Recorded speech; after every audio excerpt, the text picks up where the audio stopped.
ഒരു തുറസായ സ്ഥലത്തിൽ 100 മനുഷ്യരെ ഒരു യുദ്ധത്തിന് വേണ്ടി തയ്യാറാവുകയാണ്. യുദ്ധത്തിന് ഇവരുടെ പക്കൽ ഒരു തരത്തിലുമുള്ള ആയുധങ്ങളും സാങ്കേതിക വിദ്യകളും ഒന്നുമില്ല. ആകെ ഇവരുടെ ആരോഗ്യവും ധൈര്യവും മാത്രമേയുള്ളൂ. ഈ 100 മനുഷ്യരുമായിട്ട് യുദ്ധം ചെയ്യാൻ വേണ്ടി മറുഭാഗത്തിൽ നിൽക്കുന്നത് ഒരൊറ്റ ഭീമൻ സിൽവർ ബാക്ക് ഗൊറില്ലയാണ്. ഈ യുദ്ധത്തിൽ ആരായിരിക്കും ജയിക്കുക?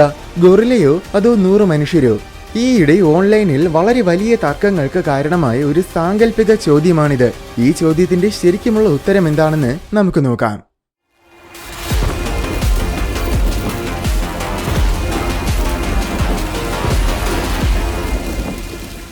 എതിരാളിയായ സിൽവർ ബാക്ക് ഗൊറില്ലയിൽ നിന്നും തന്നെ നമുക്ക് തുടങ്ങാം. സിൽവർ ബാക്ക് എന്നത് ഒരു പ്രത്യേക ഇനം ഗൊറില്ലയല്ല. മെയിൽ ഗൊറില്ലകൾ പൂർണ്ണ വളർച്ചയെത്തുമ്പോൾ അവയുടെ പിൻഭാഗത്തിലെ രോമം സിൽവർ നിറത്തിലായി മാറും. അപ്പോഴാണ് അവയെ സിൽവർ ബാക്ക് ഗൊറില്ലകൾ എന്ന് വിളിക്കുന്നത്. എന്തായാലും ഗൊറില്ലകളെ പ്രധാനമായും 2 വർഗ്ഗങ്ങളായിട്ട് തിരിച്ചിട്ടുണ്ട്: വെസ്റ്റേൺ ഗൊറില്ലയും ഈസ്റ്റേൺ ഗൊറില്ലയും. ഇതിൽ ഈസ്റ്റേൺ ഗൊറില്ലയുടെ ഒരു ഉപവിഭാഗമായ ഈസ്റ്റേൺ ലോലാൻഡ് ഗൊറില്ലയാണ് ഏറ്റവും വലിയ ഇനം. ഈ ഗൊറില്ലയെയാണ് നമ്മുടെ സാങ്കല്പിക യുദ്ധത്തിന് വേണ്ടി തിരഞ്ഞെടുത്തിരിക്കുന്നത്. ഒരു ശരാശരി സിൽവർ ബാക്കിന് 1.8 മീറ്റർ ഉയരമുണ്ടായിരിക്കും. അതായത് ഒരു ശരാശരി ഇന്ത്യക്കാരനേക്കാൾ കൂടുതൽ ഉയരം. എന്നാൽ 200 കിലോഗ്രാമോളമാണ് ഇവയുടെ ശരാശരി ഭാരം. എന്നുവെച്ചാൽ 3 ശരാശരി മനുഷ്യരുടെ എത്ര ഭാരം. പക്ഷേ ഈ ഭാരം മൊത്തം വെറും ഫാറ്റ് അല്ല. ഇവയുടെ കുടവയറൊക്കെ കാണുമ്പോൾ ഇവ ഓവർ വെയിറ്റ് ആണെന്ന് തോന്നും. എന്നാൽ യഥാർത്ഥത്തിൽ ഗൊറില്ലകളുടെ ബോഡി ഫാറ്റ് പെർസെന്റേജ് മനുഷ്യരുടേതിനേക്കാൾ കുറവാണ്. ഗൊറില്ലകൾ സസ്യഭുക്കുകളാണ്. 18 മുതൽ 34 കിലോഗ്രാം വരെ ആഹാരമാണ് ഓരോ ദിവസവും സിൽവർ ബാക്ക് ഗൊറില്ലകൾ കഴിക്കുന്നത്. ഇത്രയേറെ ആഹാരം ശേഖരിക്കാനും ദഹിപ്പിക്കാനും വളരെ വലിപ്പമുള്ളതും സങ്കീർണവുമായ ഡൈജസ്റ്റീവ് സിസ്റ്റം ആവശ്യമാണ്.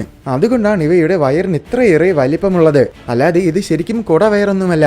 സസ്യഭുക്കുകളായ ഒട്ടുമിക്ക ജീവികൾക്കും ഇതുപോലെ വലിയ വയറുള്ളതായിട്ട് നമുക്ക് കാണാൻ കഴിയും.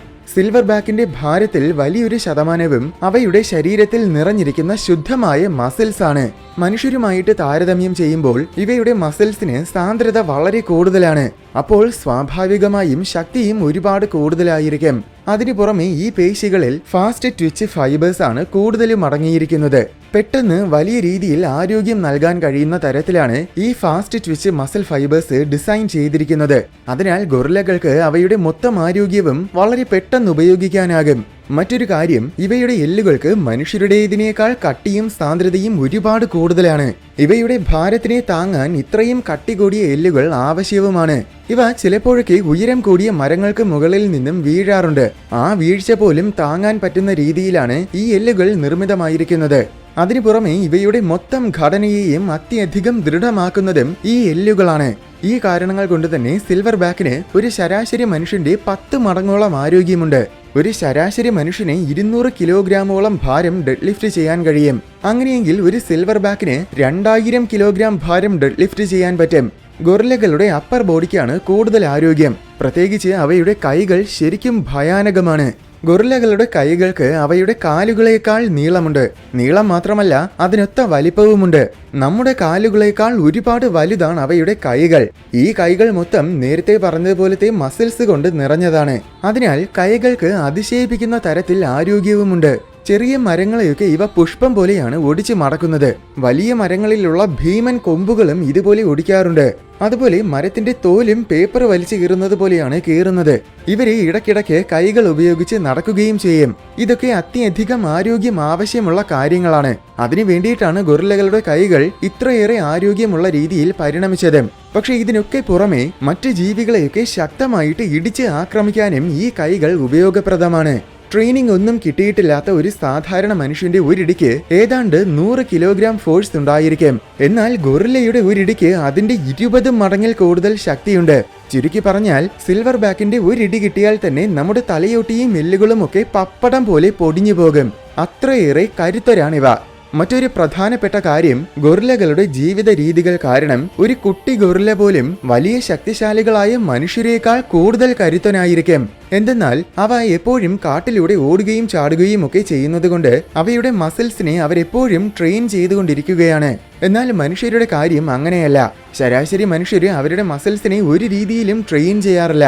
ജിമ്മിൽ പോയാൽ പോലും 1-2 മണിക്കൂറുകൾ മാത്രമേ ട്രെയിൻ ചെയ്യുന്നുള്ളൂ. പക്ഷേ ഗൊറില്ലകൾ എപ്പോഴും മസിൽസ് ട്രെയിൻ ചെയ്യുകയാണ്. ഗൊറില്ലകളുടെ ഗ്രിപ്പിംഗ് സ്ട്രെങ്തും, അതായത് ഒരു വസ്തുവിനെ പിടിക്കാനും ഞെരിക്കാനുമുള്ള ശക്തിയും പ്രത്യേകം എടുത്തു പറയേണ്ട ഒന്ന് തന്നെയാണ്. ഒരു ശരാശരി മനുഷ്യന് ഏതാണ്ട് 60 കിലോഗ്രാം ഫോഴ്സിന്റെ ഗ്രിപ്പിംഗ് സ്ട്രെങ്ത് ഉണ്ടായിരിക്കും. എന്നാൽ സിൽവർ ബാക്കിന്റെ ഗ്രിപ്പിംഗ് സ്ട്രെങ്ത് എന്നത് 500 കിലോഗ്രാം ഫോഴ്സിലും കൂടുതലാണ്. കട്ടിയുള്ള നട്ട്സും ഫ്രൂട്ട്സും ഒക്കെ ഞെരിച്ചുടയ്ക്കാനും, ചെറിയ മരങ്ങൾ പിഴുതെടുക്കാനും, മരങ്ങളിൽ പിടിച്ച് വലിഞ്ഞു കയറാനും, അങ്ങനെ ഒരുപാട് കാര്യങ്ങൾക്ക് ഗൊറില്ലകൾക്ക് ഇത്രയും ഗ്രിപ്പിംഗ് സ്ട്രെങ്ത് അത്യാവശ്യമാണ്. ഈ ശക്തി കൊണ്ട് ക്യാപ്റ്റിവിറ്റിയിലുള്ള ഗൊറില്ലകൾ അവയുടെ കൂടിന്റെ ഇരുമ്പ് കമ്പികളെ വരെ വളച്ചിട്ടുണ്ട്. ഇത്രയും ശക്തിയുള്ളതുകൊണ്ട് വേണമെങ്കിൽ അതിന് നമ്മുടെ കൈകളെ വലിച്ചു കീറി കളയാൻ പറ്റും. അത്രയും ഡേഞ്ചറസ് ആണ് ഗൊറില്ലകൾ. പക്ഷേ ഗൊറില്ലകൾക്ക് മറ്റൊരു പ്രധാനപ്പെട്ട ആയുധവും കൂടെയുണ്ട്. അതാണ് അവയുടെ കടിശക്തി. സിൽവർ ബാക്കിന്റെ ഒരു കടിക്ക് ഏതാണ്ട് 1300 PSI ശക്തി ഉണ്ടായിരിക്കും. മനുഷ്യർക്ക് അതിന്റെ 10% കടിശക്തി പോലുമില്ല. വളരെ കട്ടി കൂടിയ മരത്തോലും ചെടികളുമൊക്കെ കടിച്ചു കീറാൻ വേണ്ടിയിട്ടാണ് ഈ കടിശക്തി അവരുപയോഗിക്കുന്നത്. ഇത് നമ്മളെ കടിച്ചാൽ ഒരു കടിയിൽ തന്നെ നമ്മുടെ എല്ലുകളൊക്കെ തവിട് പൊടിയാകും. ഇനി നമുക്ക് മനുഷ്യരുടെ കാര്യം നോക്കാം. മനുഷ്യര് പൊതുവെ മറ്റ് മൃഗങ്ങളുടെയൊക്കെ ഒരു പഞ്ചിങ് ബാഗ് പോലെയാണ്. കാരണം നമ്മുടെ പക്കൽ ഒരു ആയുധവും ഇല്ലെങ്കിൽ നമ്മളെക്കാൾ ഒരുപാട് വലിപ്പം കുറഞ്ഞ ജീവികൾക്ക് പോലും നമ്മളെ എളുപ്പത്തിൽ കീഴ്പ്പെടുത്താൻ പറ്റും. അത്രയേറെ ദുർബലരാണ് നമ്മൾ. നമുക്ക് വലിയ നഖങ്ങളോ കൊമ്പുകളോ അസാമാന്യമായ പല്ലുകളോ അങ്ങനെ ഒന്നും തന്നെ ഇല്ല. പക്ഷെ അതിനു പകരം മറ്റു ചില പ്രത്യേകതകളുണ്ട്. നമ്മുടെ ഒന്നാമത്തെ ആയുധം ബുദ്ധിശക്തി തന്നെയാണ്. കൗശലം ഉപയോഗിച്ച് വളരെ എഫിഷ്യന്റ് ആയിട്ട് എന്ത് കാര്യവും ചെയ്യാൻ കഴിവുള്ളവരാണ് നമ്മൾ. അതുകൊണ്ട് തന്നെ ഗൊറില്ലയെ പ്ലാൻ ചെയ്ത് തന്ത്രപരമായിട്ട് ആക്രമിക്കാൻ മനുഷ്യർക്ക് കഴിയും. ഉദാഹരണത്തിന് ഗൊറില്ലയുടെ എന്തെങ്കിലും ദൗർബല്യം കണ്ടെത്തി അതിനെ ആക്രമിച്ചാൽ ഗൊറില്ലയെ പെട്ടെന്ന് തോൽപ്പിക്കാനാകും. അല്ലെങ്കിൽ കുറച്ചുപേര് ഗൊറില്ലയുടെ ശ്രദ്ധ തിരിപ്പിക്കുമ്പോൾ ആ തക്കത്തിൽ ബാക്കിയുള്ളവർക്ക് ഗൊറില്ലയെ ആക്രമിക്കാം. അങ്ങനെ പല തന്ത്രങ്ങളും മനുഷ്യർക്ക് ഉപയോഗിക്കാനാകും. കയ്യിൽ കെട്ടുന്ന എന്തിനേയും ആയുധമാക്കാൻ കഴിയുമെന്നതും മനുഷ്യരുടെ മറ്റൊരു വലിയ പ്രത്യേകതയാണ്. ഒന്നും കിട്ടിയില്ലെങ്കിൽ ഗൊറില്ല ആദ്യം കൊന്നു തള്ളിയവരുടെ എല്ലുകളെ വേണമെങ്കിലും ബാക്കിയുള്ളവര് ആയുധമാക്കാൻ മടിക്കില്ല. എന്നാൽ മനുഷ്യന് മറ്റൊരു വലിയ പ്രത്യേകതയുണ്ട്. അതാണ് എൻഡ്യൂറൻസ്. ഗൊറില്ലയുടെ മസിൽസിൽ കൂടുതലുള്ളത് ഫാസ്റ്റ് ട്വിച്ച് മസിൽ ഫൈബേഴ്സ് ആണ്. അത് പെട്ടെന്നുള്ള ആരോഗ്യ പ്രകടനത്തിന് ഗൊറില്ലയെ സഹായിക്കുമെങ്കിലും ഈ ആരോഗ്യം അധിക നേരം നിലനിൽക്കില്ല. ഗൊറില്ല പെട്ടെന്ന് തന്നെ തളർന്നു പോകും. എന്നാൽ മനുഷ്യരുടെ മസിൽസിൽ കൂടുതലുള്ളത് സ്ലോ ട്വിച്ച് മസിൽ ഫൈബേഴ്സ് ആണ്. ഇത് കുറഞ്ഞ നിരക്കിൽ ഒരുപാട് നേരത്തേക്ക് ആരോഗ്യം നൽകിക്കൊണ്ടിരിക്കും. അതുകൊണ്ട് തന്നെ മനുഷ്യര് അത്ര പെട്ടെന്ന് തളർന്നു പോകില്ല. അങ്ങനെ മനുഷ്യർക്ക് ഗൊറില്ലയേക്കാൾ ഒരുപാട് കൂടുതൽ നേരം ഫൈറ്റ് ചെയ്യാൻ സാധിക്കും. ഇതിനൊക്കെ പുറമെ മനുഷ്യരുടെ പ്രോബ്ലം സോൾവിംഗ് സ്കില്ലും തികച്ചും അത്ഭുതാവഹമാണ്. എന്നുവെച്ചാൽ എന്തെങ്കിലും ഒരു പ്രശ്നമുണ്ടെങ്കിൽ അതിന് വളരെ വേഗം തന്നെ മനുഷ്യർക്ക് പരിഹാരം കണ്ടെത്താൻ സാധിക്കും. ഇത് തീർച്ചയായും ഗൊറില്ലയുമായുള്ള ഫൈറ്റിങ്ങിൽ വലിയൊരു സഹായമായിരിക്കും. ഗൊറില്ലകളും നല്ല ബുദ്ധിയുള്ളവരാണ്. പക്ഷെ എന്നിരുന്നാലും അത് മനുഷ്യന്റെ ബുദ്ധിയുടെ 7 അയൽപ്പക്കത്ത് പോലും വരില്ല. അങ്ങനെയെങ്കിൽ 100 മനുഷ്യരും ഒരു സിൽവർ ബാക്ക് ഗൊറില്ലയും തമ്മിൽ ഫൈറ്റ് ചെയ്താൽ ആരായിരിക്കും ജയിക്കുന്നത്? ഗൊറില്ലകൾ വളരെ ഭയാനകമാണെങ്കിലും യഥാർത്ഥത്തിൽ അവ പൊതുവെ നിരുപദ്രവകാരികളാണ്. അതായത് അമ്പിയെ പോലെ. അവയ്ക്ക് ഭീഷണിയുണ്ടെന്ന് തോന്നിയാൽ സാധാരണഗതിയിൽ അവിടുന്ന് രക്ഷപ്പെടാനേ അവ ആദ്യം ശ്രമിക്കുകയുള്ളൂ. എന്നാൽ ഫൈറ്റ് ചെയ്തേ പറ്റൂ എന്ന സാഹചര്യം വന്നാൽ അവ ഒരു മടിയുമില്ലാതെ പെട്ടെന്ന് തന്നെ അന്യനെ പോലെ ടെററായി മാറും. മാരകമായ പല്ലുകളും കാണിച്ച് നെഞ്ചത്തിടിച്ച് അലറിക്കൊണ്ട് വരുന്നത് കാണുമ്പോൾ തന്നെ ആരായാലും ഭയന്ന് വിറച്ചു പോകും. അത്രയേറെ ഭീകരമാകാനും ഗൊറില്ലകൾക്ക് കഴിയും. എന്നിരുന്നാലും മോഡേൺ വെപ്പൺസ് ഉണ്ടെങ്കിൽ ഒരൊറ്റ മനുഷ്യന് സെക്കൻഡുകൾ കൊണ്ട് തന്നെ ഗൊറില്ലയെ നിസ്സാരമായിട്ട് തീർക്കാൻ കഴിയും. പക്ഷേ ഒരു തരത്തിലുമുള്ള ആയുധങ്ങളും ഇല്ലെങ്കിൽ ഒരു ഗൊറില്ലയ്ക്ക് മുന്നിൽ ഒരു മനുഷ്യൻ ഒന്നുമല്ല. നമ്മളൊരു ചെറിയ ചുള്ളിക്കമ്പ് ഒടിക്കുന്നത് പോലെ ഗൊറില്ല നമ്മളെ ഒടിച്ച് മടക്കും. എന്തായാലും നമ്മുടെ സാങ്കല്പിക ഫൈറ്റിൽ മനുഷ്യർക്ക് ഒരു തരത്തിലുമുള്ള ആയുധങ്ങളും നൽകിയിട്ടില്ല. ഈ മനുഷ്യരെ തികച്ചും യാദൃച്ഛികമായിട്ടാണ് ഗൊറില്ലയെ കണ്ടുമുട്ടുന്നതെങ്കിൽ തീർച്ചയായും എല്ലാവരും പേടിച്ചോടി രക്ഷപ്പെടാനേ നോക്കുകയുള്ളൂ. പ്രത്യേകിച്ച് ഗൊറില്ല കൂടെയുള്ളവരെ ആക്രമിക്കുന്നത് കാണുമ്പോൾ തീർച്ചയായും ബാക്കിയുള്ളവരെ പേടിച്ചോടും. എന്നാൽ പ്ലാൻ ചെയ്തിട്ടാണ് ഇവര് ഫൈറ്റ് ചെയ്യാൻ പോകുന്നതെങ്കിൽ തീർച്ചയായും സീൻ മൊത്തത്തിൽ മാറും. ഈ സാങ്കല്പിക ഫൈറ്റിന് വേണ്ടി ശരാശരി മനുഷ്യരെയാണ് തിരഞ്ഞെടുത്തിരിക്കുന്നത്. അതും പുരുഷന്മാരെ മാത്രം. ഫൈറ്റ് തുടങ്ങുമ്പോൾ ആദ്യം കുറച്ച് മനുഷ്യരെ ഗൊറില്ലയ്ക്ക് വേണ്ടി കുരുതി കൊടുക്കേണ്ടി വരും. കാരണം ആദ്യം വരുന്ന ഒരു 10-20 പേരെ ഗൊറില്ല പുഷ്പം പോലെ ഇടിച്ച് ചമ്മന്തിയാക്കും. അവർക്ക് രക്ഷപ്പെടാൻ ഒരു സാധ്യതയുമില്ല. അവർക്ക് മിക്കവാറും ഒരിടി പോലും ഗൊറില്ലയ്ക്ക് കൊടുക്കാൻ പറ്റിയെന്ന് വരില്ല. പക്ഷെ ഗൊറില്ല പെട്ടെന്ന് തളർന്നു പോകും. പരമാവധി ഏതാനും ചില മിനിറ്റുകൾ നേരത്തേക്ക് മാത്രമേ ഫൈറ്റ് ചെയ്യാൻ കഴിയൂ. എന്തെന്നാൽ നേരത്തെ പറഞ്ഞതുപോലെ ഗൊറില്ലയ്ക്ക് ഫാസ്റ്റ് ട്വിച്ച് മസിൽ ഫൈബേഴ്സ് ആണ് ഉള്ളത്. അതുകൊണ്ട് വളരെ പെട്ടെന്ന് തന്നെ ഗൊറില്ലയുടെ മസിൽസ് ഒക്കെ ദുർബലമാകും. ഈ തക്കം നോക്കി ബാക്കിയുള്ള മനുഷ്യര് ഗൊറില്ലയെ ആക്രമിക്കും. മനുഷ്യർക്ക് എൻഡ്യൂറൻസ് വളരെ വളരെ കൂടുതലാണ്. അതിനു പുറമെ ഈ 80 പേര് ഫൈറ്റ് ചെയ്യാതെ മാറി നിന്നവരുമാണ്. അതുകൊണ്ട് ഇവർക്ക് ഇപ്പോഴും പൂർണ്ണ ആരോഗ്യമുണ്ട്. അതിനാൽ ഇവർക്ക് മുഴുവൻ ശക്തിയും ഉപയോഗിച്ച് തന്നെ ഗൊറില്ലയെ ആക്രമിക്കാൻ സാധിക്കും. ഗൊറില്ല ഇടയ്ക്കിടയ്ക്ക് തിരിച്ചാക്രമിക്കാൻ നോക്കും, പക്ഷെ അതുകൊണ്ട് പ്രയോജനമൊന്നും ഉണ്ടാകില്ല. ഓങ്ങി ഇടിച്ചും ചവിട്ടിയും ഒക്കെ ബാക്കിയുള്ള മനുഷ്യരെല്ലാം കൂടെ ഗൊറില്ലയെ ഒരു റെസ്റ്റുമില്ലാതെ ആക്രമിച്ചുകൊണ്ടിരിക്കും. ഗൊറില്ലയുടെ അത്ര ശക്തിശാലികളല്ലെങ്കിലും 80 മനുഷ്യരുടെ കൂട്ടത്തോടെയുള്ള ആക്രമണം കാരണം ഗൊറില്ലയ്ക്ക് കാര്യമായ പരിക്കുകൾ പറ്റും. പുറത്ത് മാത്രമല്ല, ആന്തരികാവയവങ്ങളിലും പരിക്കുകൾ പറ്റും. ഈ പരിക്കുകൾ ഗൊറില്ലയെ കൂടുതൽ അവശനാക്കും. അങ്ങനെ ഒടുവിൽ തീർച്ചയായും മനുഷ്യര് തന്നെ ആയിരിക്കും ഈ ഫൈറ്റിൽ ജയിക്കുന്നത്. യഥാർത്ഥത്തിൽ ഒന്നിന് പകരം 2 or 3 ഗൊറില്ലകൾ ഉണ്ടെങ്കിൽ പോലും മനുഷ്യര് ജയിക്കാൻ തന്നെയാണ് കൂടുതൽ സാധ്യത. കാരണം മുന്നിൽ വരുന്നവരെ ഇടിച്ചു പൊടിക്കുക എന്നതല്ലാതെ ഗൊറില്ലകൾക്ക് കൗശലപരമായിട്ട് ഫൈറ്റ് ചെയ്യാനൊന്നും അറിയില്ല. എന്നാൽ മനുഷ്യരങ്ങനെയല്ല.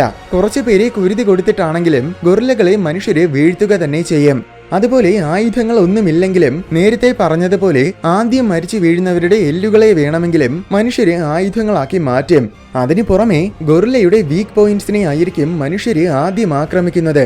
ഉദാഹരണത്തിന്, ആദ്യമേ തന്നെ ഗൊറില്ലയുടെ കണ്ണുകളെ രണ്ടും ആക്രമിച്ച് ഇല്ലാതാക്കി കളഞ്ഞാൽ പിന്നെ ഗൊറില്ലയ്ക്ക് ഒന്നും തന്നെ ചെയ്യാൻ സാധിക്കില്ല. അങ്ങനെ അവസാനം മനുഷ്യര് തന്നെ ആയിരിക്കും ഈ യുദ്ധത്തിൽ ജയിക്കുന്നത്.